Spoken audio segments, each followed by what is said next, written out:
Bien-aimés, shalom, au nom de notre Seigneur Jésus-Christ, encore votre bergère, la missionnaire Déborah, du ministère prophétique des 7 chandeliers d'or en Italie. Et donc aujourd'hui, nous avons un thème très important, c'est la femme et le ministère. Et donc, la femme et le ministère, pour poser une question, est-ce que la femme peut être pasteur ou peut diriger une assemblée? Et donc, c'est là que se situe la question. Et donc, pour cette question, nous avons pris le livre des Juges, Juges chapitre 4, verset 4. Au verset 4, la parole de Dieu nous dit, en ce temps-là, Déborah, prophétesse, femme de Lapido, était juge en Israël. Elle siégeait sous le palmier de Déborah entre Rama et Bethel, dans la montagne d'Éphraïm, et les enfants d'Israël montaient vers elle pour être jugés. Et donc ici, nous parlons d'une femme juge, mais en dehors de ce que le Seigneur lui avait donné, la capacité de juger les enfants d'Israël, elle était aussi une femme au foyer. Et donc on peut être une femme au foyer et puis servir le Seigneur. Et la parole de Dieu nous dit que tous les enfants d'Israël partaient vers elle pour être jugés. Vous voyez le peuple d'Israël, ce peuple à qui le Seigneur a donné la révérence. Le peuple à qui le Seigneur, pour qui le Seigneur vraiment s'est dépêché pour aller jusqu'en Égypte, pour aller les retirer avec sa main puissante, en mettant Moïse au devant d'eux. Cette fois-ci, il met une femme au devant du peuple d'Israël, et cette femme-là, c'est Déborah. Elle jugeait le peuple d'Israël, c'est-à-dire qu'elle avait la capacité d'un discernement très élevé. Et donc, par le discernement, elle pouvait juger et donner raison à qui de droit. Vous comprenez? Et donc, cette femme n'était pas n'importe quelle femme. Pour dire que la femme peut être au foyer et elle peut aussi servir le Seigneur dans un domaine très bien précis. Et donc cette femme avait en elle la capacité de décider de la vie d'une personne. Vous voyez, elle était une femme leader, elle était juge. Et quand nous prenons les juges terrestres, nous voyons que les juges ont la capacité de déterminer de ta vie, de voir si ils doivent te condamner ou pas.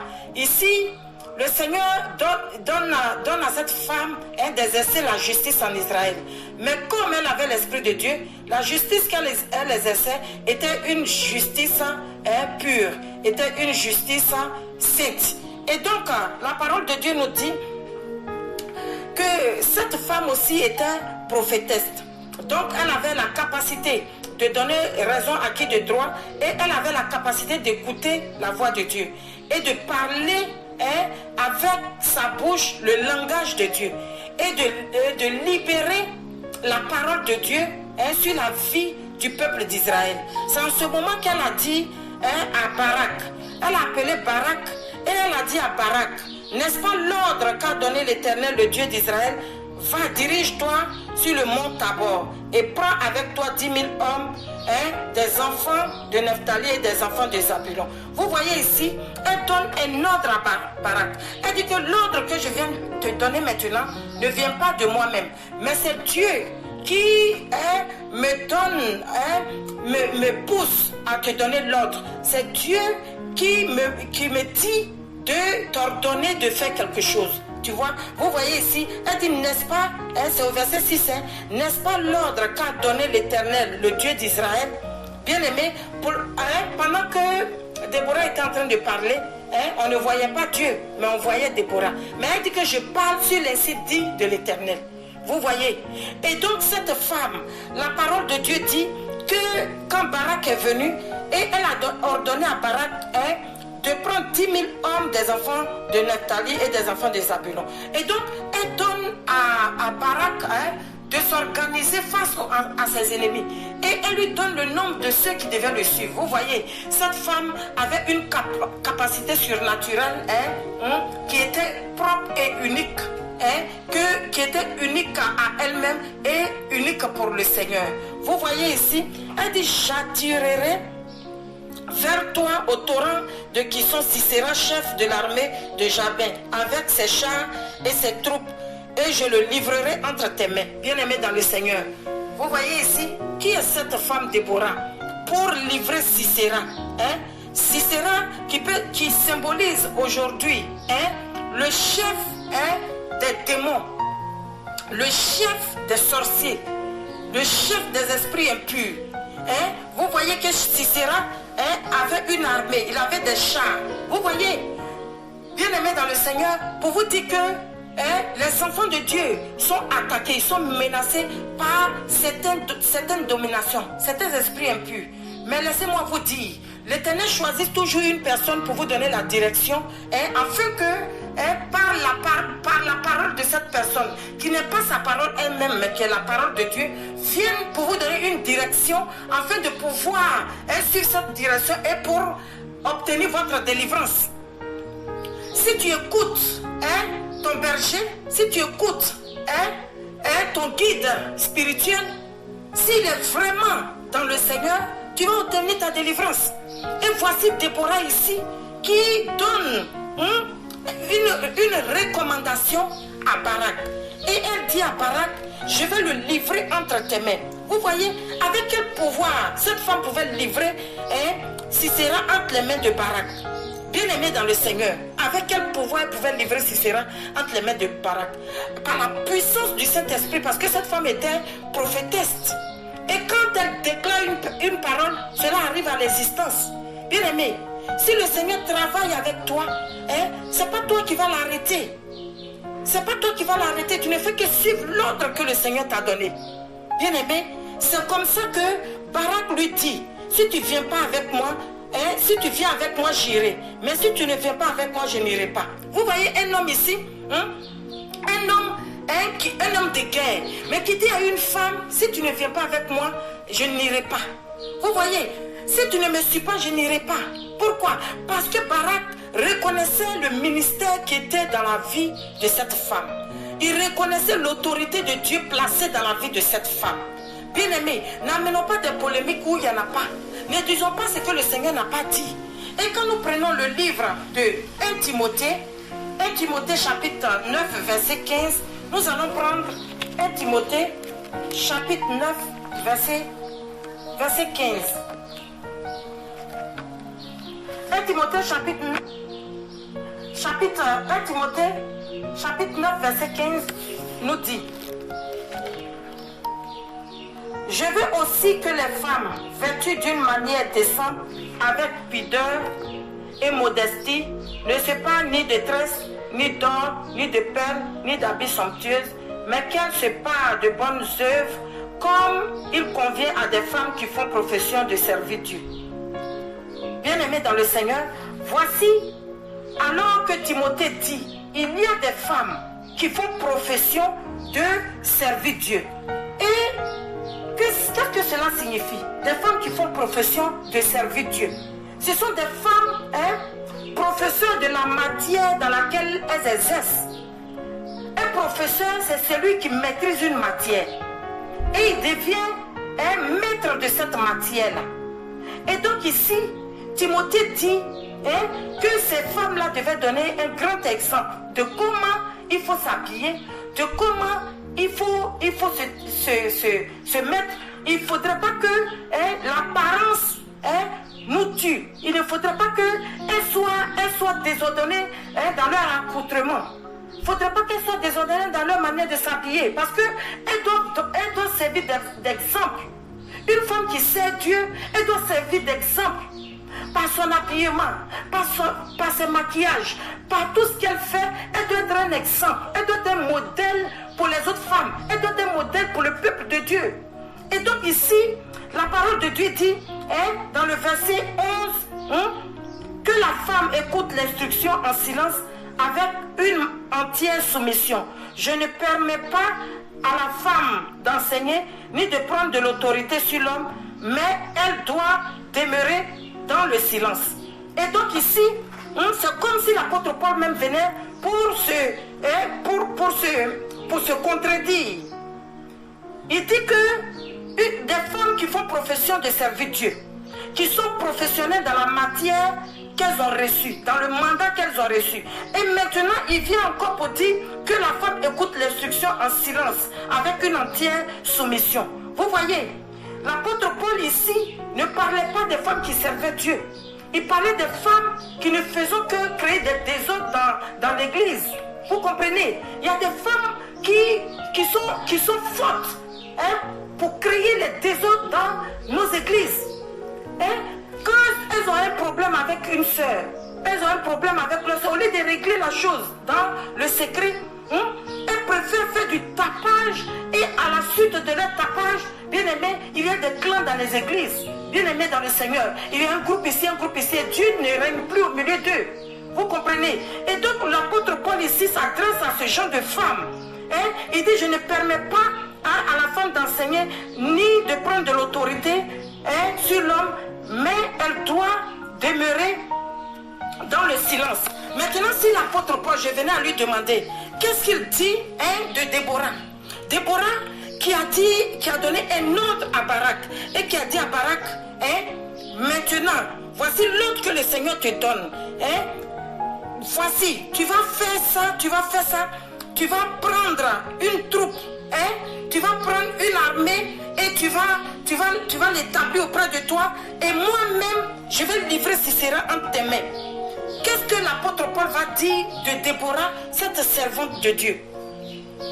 Cette servante de Dieu, non seulement elle était prophétesse, mais elle était aussi juge en Israël. Bien aimé, dans le temps, c'était les juges sur lesquels le Seigneur déposait son esprit pour guider le peuple. Vous comprenez? C'est sur les juges que le Saint-Esprit se posait pour guider le peuple. Donc le juge, en quelque sorte, c'était un roi. Le juge, c'était un leader, c'était un pasteur. Le juge, nous pouvons, hein, le prendre comme un apôtre. Vous voyez, quelqu'un qui a la tête, hein, d'une assemblée. Vous comprenez? Et qui a le dernier mot. Et qui tranche les problèmes selon la pensée de Dieu. Est-ce que vous comprenez? Et qu'est-ce que l'apôtre Paul allait dire de cette femme? Bien aimée dans le Seigneur. Et si nous prenons Exode, nous allons dans le livre d'Exode. Exode chapitre 20, verset 1 à 17. Si nous prenons Exode chapitre 20, verset 1 à 17, en parlant des 10 commandements, hein, verset 1 à 17, le texte est beaucoup long, vous allez lire ça après. Lisez en ce qui concerne les 10 commandements. Vous n'allez pas voir où le Seigneur empêchait à la femme, hein, de diriger, ou bien de se mettre à la tête d'une assemblée. Pourquoi Déborah a-t-elle dirigé le peuple d'Israël? C'est parce que parmi les 10 commandements de Dieu, cela n'a pas été énuméré. La femme n'a pas été, on n'a pas dit de la femme qu'elle ne devait pas diriger l'assemblée. Elle ne devait pas, parce que ce n'est pas un péché de prendre la parole pour la gloire de Dieu. Ce n'est pas un péché. Et donc, il faudrait que nous ouvrons nos yeux pour connaître la parole de Dieu. Quand la Bible nous déclare que mon peuple périt par manque de connaissance. Bien aimé, si tu manques de connaissance, tu vas faire du désordre autour de toi. Bien aimé, nous laissons l'essentiel pour nous occuper des choses inutiles. Vous savez que les femmes sont plus nombreuses sur la terre. Et si chaque femme se levait, c'est le royaume de Satan qui va perdre et le royaume de Dieu va avancer. Bien aimé dans le Seigneur, voici Déborah qui était un exemple dans l'Ancien Testament. Et elle a dit à Sisera a dit, si tu ne vas pas avec moi, je n'irai pas. En face de ses adversaires, vous voyez que c'est lui qui devait diriger la troupe pour aller en bataille. Mais il a refusé en tant qu'homme de prendre le devant si Déborah ne partait pas avec lui. Pourquoi? Parce que Déborah avait l'esprit de Dieu et c'est Déborah que Dieu avait mis au devant du peuple d'Israël. Donc lui, il respectait l'hiérarchie qui a été établie. Il respectait l'ordre qui a été établi par le Seigneur. Il dit, je ne peux pas partir. Mais comme Barak, ici, qui a déclaré cette parole-là dans la Bible? Qui a déclaré une telle parole dans la Bible? C'était Moïse. Moïse a dit à Dieu, tu m'envoies vers Pharaon. C'est vrai, mais si tu ne vas pas avec moi, moi je reste ici. Je ne bouge pas. Parce que c'est sur toi que je compte. Et c'est la même parole que Barak a dit à Déborah. Ça veut dire quoi? Ça veut dire que Barak ne voyait pas Déborah en tant que femme. Il ne voyait pas Déborah en tant qu'un être simple. Mais il voyait Déborah en tant que représentant du Dieu Tout-Puissant au devant du peuple d'Israël. Bien aimé dans le Seigneur. Si tu veux regarder les choses par des yeux naturels, tu vas perdre ton salut. Tu vas perdre ta vie. Tu vas perdre. Et voici ici, la parole de Dieu dit que Déborah lui a répondu, j'irai bien avec toi, mais tu n'auras point de gloire sur la voie où tu marches, quand l'Éternel livrera Sisera entre les mains d'une femme. Ici, Déborah déclare encore, bien aimé dans le Seigneur. Déborah déclare encore quelque chose de fondamental. Elle dit, je vais partir avec toi. Mais laisse-moi te dire que si je vais avec toi, même si je vais avec toi, mais ça ne sera pas toi qui vas tuer Sisera. Sisera, c'est le chef de l'armée des ténèbres. Ton Sisera peut mourir, mais ça dépend de comment tu réfléchis. Si tu es un homme, ton Sisera peut mourir. Parce que tant que Sisera vivait, Israël n'était pas en paix. Vous comprenez? Et donc, bien aimé dans le Seigneur, pour vous dire qu'une femme peut recevoir le mandat de Dieu et changer le cours de ta vie. Bien aimé dans le Seigneur, si tu le mets dans l'orgueil et tu marches comme avec les yeux charnels et tu marches comme un dictateur, comme quoi non, la femme ne peut pas diriger. Nous ne sommes pas devenus comme certaines personnes dont je vais taire le nom, qui prennent la femme comme un objet. Et devant eux, la femme doit rester dans un lieu où elle ne doit pas se mélanger avec les hommes. Et même ces femmes-là, quand elles font des enfants mâles, à un certain moment donné, on les sépare de leurs enfants mâles. C'est de l'esclavage. C'est de l'esclavage. Mettre un boucan sur le visage de la femme et lui dire, non, toi tu dois te taire, tu n'as rien à dire. Si le chrétien doit réfléchir, aussi comme le non-chrétien, bien aimé dans le Seigneur, où est la différence? Il n'y a pas de différence. Et c'est en cela que je viens pour répondre à la question que oui, une femme peut être pasteur, une femme peut être au devant d'un ministère, une femme peut guider un peuple. Oh, bien aimé dans le Seigneur, la parole de Dieu dit que Déborah a dit à Barak que c'est vrai, je vais avec toi, mais laisse-moi te dire que moi, je prophétise, je vais avec toi, à cause de ma présence, il n'y aura rien. Mais laisse-moi te dire, c'est encore une femme, c'est encore une femme qui va tuer Sisera. Et donc Dieu confond les hommes en remettant le ministère dans la main des femmes, en remettant la puissance de la destruction de l'ennemi entre les mains des femmes. Et bien aimé dans le Seigneur, qu'allons-nous dire alors de Joël chapitre 2, à partir du verset 28 au verset 29. Bien aimé, nous allons prendre Joël chapitre 2, verset 28 à 29.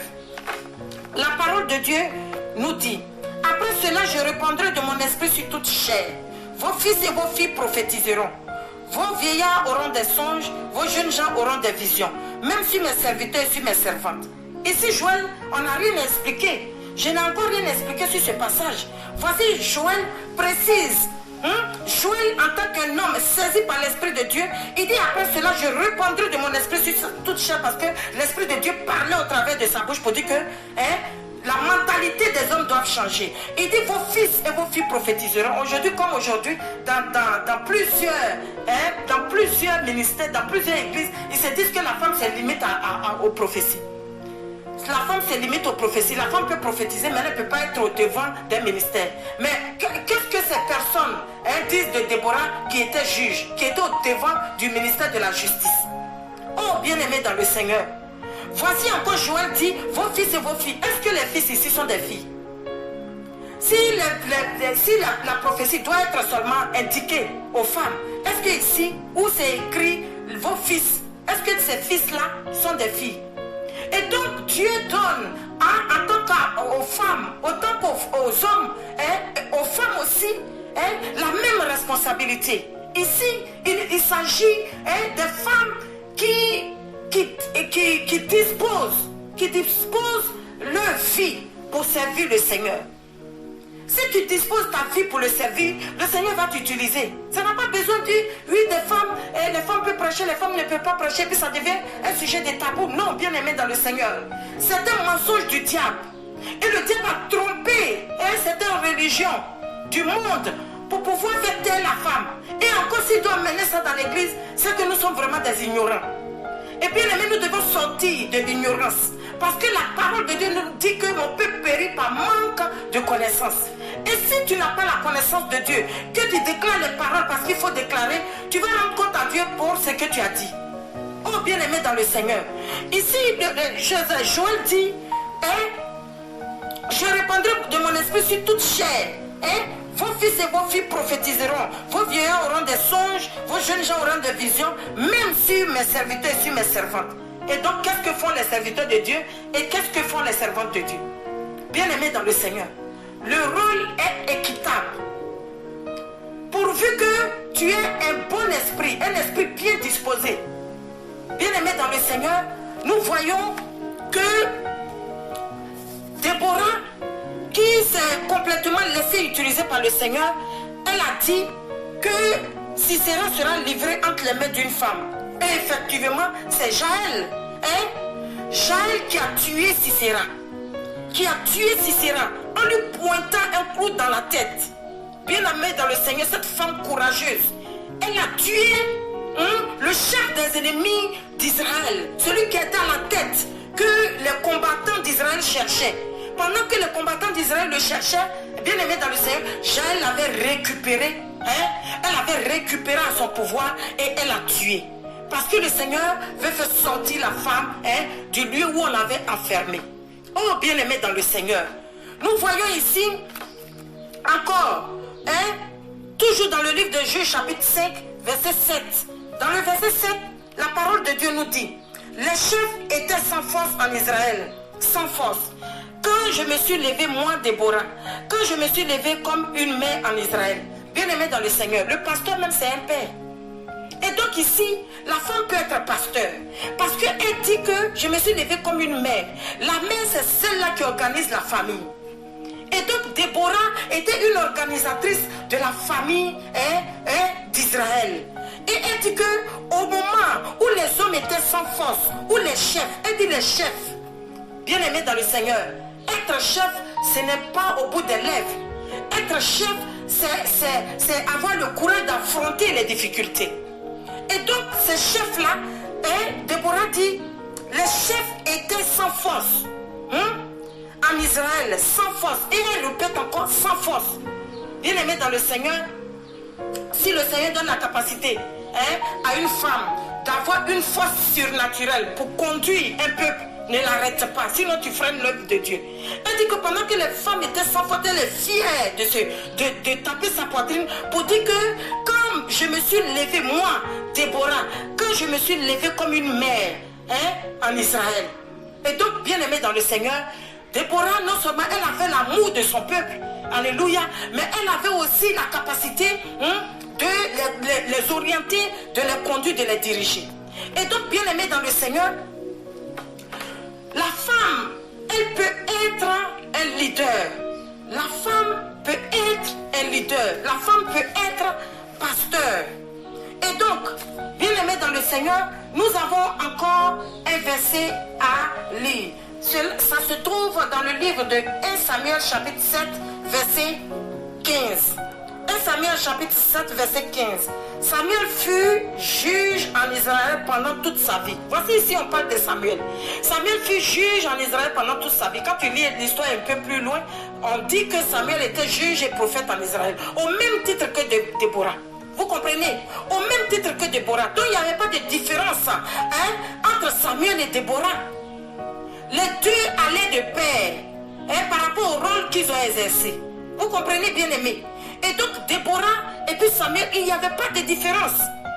Vous comprenez? Et donc, bien aimé dans le Seigneur, oui, la femme peut être pasteur, la femme peut être au devant d'une assemblée, la femme peut être apôtre, la femme peut être prophétesse, la femme peut faire partie des 5 ministères. Alléluia. Alléluia.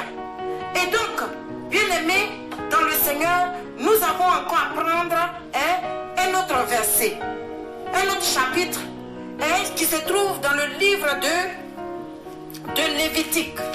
Lévitique chapitre 20. Lévitique nous parle de quoi? Lévitique chapitre 20 nous parle de comment le Seigneur était en train de donner les lois pour dire aux gens qui ne respecteraient pas les lois, la sentence qu'ils auraient de la part de leur Seigneur, de la part de leur Dieu. C'est-à-dire que nous n'allons pas lire parce que c'est quand même un peu long. Et donc je ne vais pas vous lire ça. Mais c'est pour vous dire que la peine contre de divers crimes, la peine contre de divers crimes dans le livre de Lévitique, chapitre 20, verset 8 à 27. Dans la peine contre de divers crimes, on n'a pas dit que si la femme dirigeait une assemblée au nom de Dieu, elle serait une criminelle. Elle n'avait pas, ce n'était pas dit qu'elle serait passible de mort. Parmi les crimes qui étaient cités, auxquels les enfants d'Israël ne devaient pas s'adonner, il n'y avait pas, non, tu ne serviras pas l'Éternel, ton Dieu, toi femme. Une fois que tu prends le micro, tu es passif de mort. Non, bien aimé dans le Seigneur. Regardons bien la parole de Dieu et mettons-la en pratique. Mettons-la en pratique. Sinon, nous allons faire des erreurs. Nous allons faire des erreurs. Et si nous prenons encore dans le livre des Actes des Apôtres, allons-y dans le livre des Actes des Apôtres, bien aimé dans le Seigneur. Actes, chapitre 10, verset 15. Au verset 15 de Actes, chapitre 10, la Bible déclare quoi?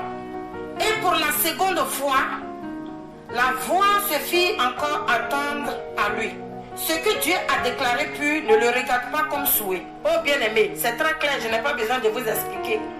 Quand Dieu déclare une personne dans les fonctions de la mission, toi, il ne faut pas lier la personne. Il ne faut pas lier la personne. Il ne faut pas mettre des obstacles. Ne sois pas une pierre d'achoppement pour la personne. Ne mets pas des obstacles au devant de la personne. Pour dire que non, par des théories humaines, non, la femme ne doit pas être pasteur, la femme ne doit pas être apôtre, la femme ne doit pas se mettre devant d'une assemblée. La femme doit se taire. Bien aimé dans le Seigneur, si la femme doit se taire, si la femme est tenue de se taire, bien aimé dans le Seigneur, comment le Seigneur dit à Pierre, ce que moi j'ai déclaré pur, ne le vois pas comme souhait. Et si nous prenons la parole de Dieu dans le livre de Luc, Luc chapitre 10, verset 42, dans le verset 42, sinon, dans le verset 41, le Seigneur lui répondit, Marthe, Marthe, tu t'inquiètes et tu t'agites pour beaucoup de choses. Une chose est nécessaire. Marie a choisi la bonne part qui ne lui sera point ôtée. Vous comprenez ici? Si la femme doit se taire, si la femme n'a rien à dire, pourquoi Jésus dit ici à Marthe que tu t'inquiètes pour beaucoup de choses? Non, il y a lavé les assiettes.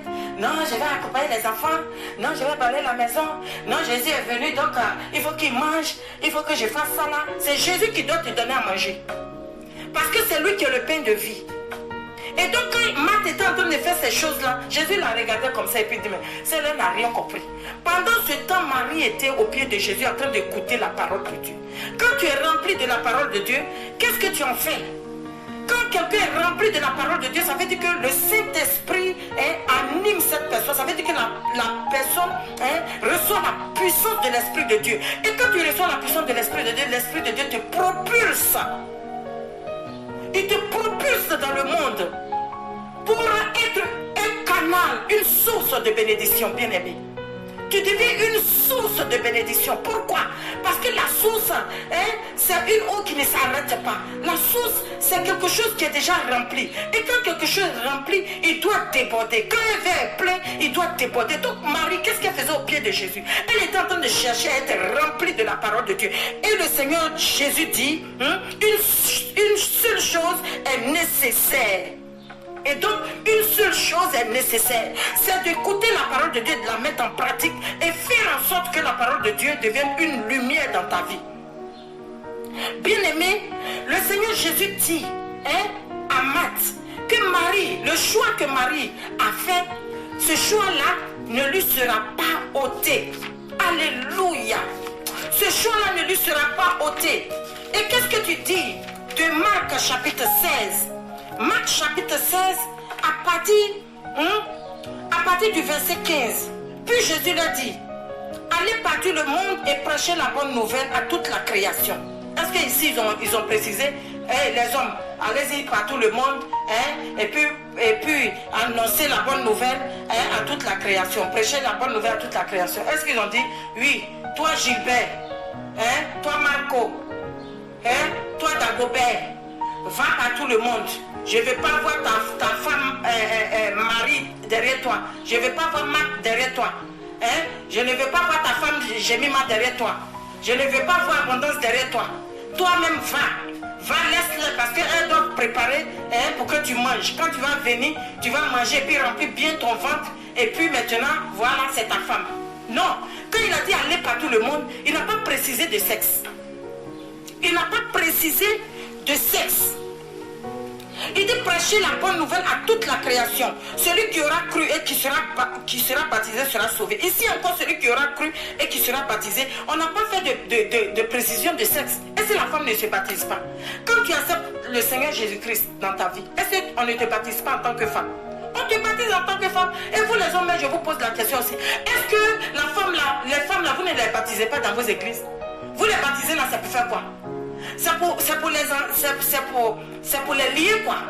Vous les baptisez là, c'est pour qu'un balai soit dans la salle ou bien c'est pourquoi? Quand vous les baptisez là, c'est pourquoi? Alors, et donc ne mettez pas une pierre d'achoppement devant les enfants de Dieu. Il dit, celui qui croira et qui sera baptisé sera sauvé. Mais celui qui ne croira pas sera condamné. Voici les miracles qui accompagneront ceux qui auront cru. En mon nom, ils chasseront les démons. Et c'est ici, ils ont fait précision de sexe. C'est ceux qui sont baptisés, ceux qui ont cru. Voici les miracles qui vont les accompagner. En mon nom, ils chasseront les démons. Et c'est ce que Jaël a fait. C'est ce que Jaël a fait. Jaël a tué l'ennemi. Et celui qui était à la tête des ennemis d'Israël. Vous comprenez? À mon nom, ils chasseront les démons. Ils parleront de nouvelles langues. C'est-à-dire qu'ils seront remplis du Saint-Esprit. Ils saisiront des serpents. S'ils boivent quelques breuvages mortels, il ne leur fera point de mal. Ils imposeront les mains aux malades et les malades seront guéris. Ça, c'est un mandat. C'est un mandat que Dieu donne à toute son assemblée sans exception. À toute l'assemblée de Dieu sans exception. Et donc, bien aimé, nous allons traiter ce thème sur 2 volets. Alors, je ne serai pas longue.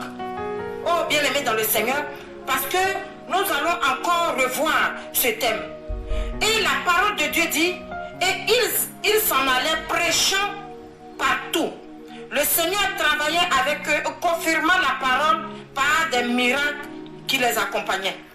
Et c'est ici, ils ont précisé que non, ce sont des miracles qui accompagnaient seulement les hommes. Bien aimés dans le Seigneur, nous les femmes, nous devons nous lever. Nous devons nous lever parce que nous portons le flambeau de l'évangile de la résurrection.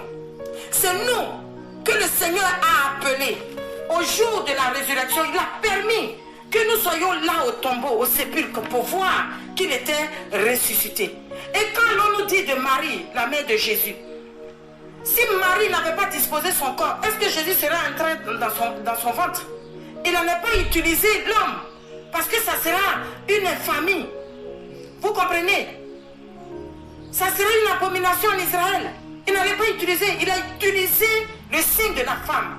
Pourquoi? Quand Marie était enceinte, Marie devait révéler Jésus au monde. Et donc quand tu es rempli de la parole de Dieu, tu es rempli du Saint-Esprit, tu dois révéler celui que tu portes. Tu dois le révéler au monde. Et quand tu es en train de le révéler, des gens vont se lever là-bas par ignorance. Il y a d'autres même qui font de ça une loi. Encore pour ceux qui ne font pas de ça une loi. Mais il y a des gens même qui font de ça une loi. Bien aimé dans le Seigneur.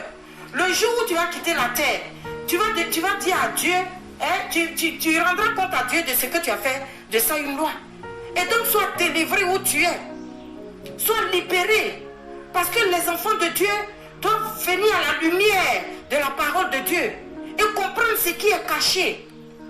Bien aimé dans le Seigneur, l'un n'est plus autant de s'amuser, d'être dans des vagabondages spirituels. D'être dans des vagabondages spirituels. Bien aimé dans le Seigneur. Nous voyons ici que le mandat a été donné aux deux sexes. il n'y avait pas de différence entre Samuel, entre le rôle qu'il occupait et le rôle que Déborah occupait. Et il y a plusieurs autres exemples bien aimés dans le Seigneur. Et nous allons voir ces exemples au fur et à mesure. Nous allons voir ces exemples afin que nous sortons de l'obscurité et que nous ne croyons pas à tout vent des doctrines. Bien aimés dans le Seigneur, nous sommes presque à la fin et donc je vais faire une courte prière afin que l'Éternel Dieu prenne le contrôle de toutes choses. Seigneur Dieu des armées, que la gloire te revienne, que l'honneur te revienne, la puissance et l'autorité. Je déclare sur la vie de ces femmes, ô Éternel Dieu, la liberté, Seigneur, de s'exprimer par la puissance du Saint-Esprit au nom de Jésus.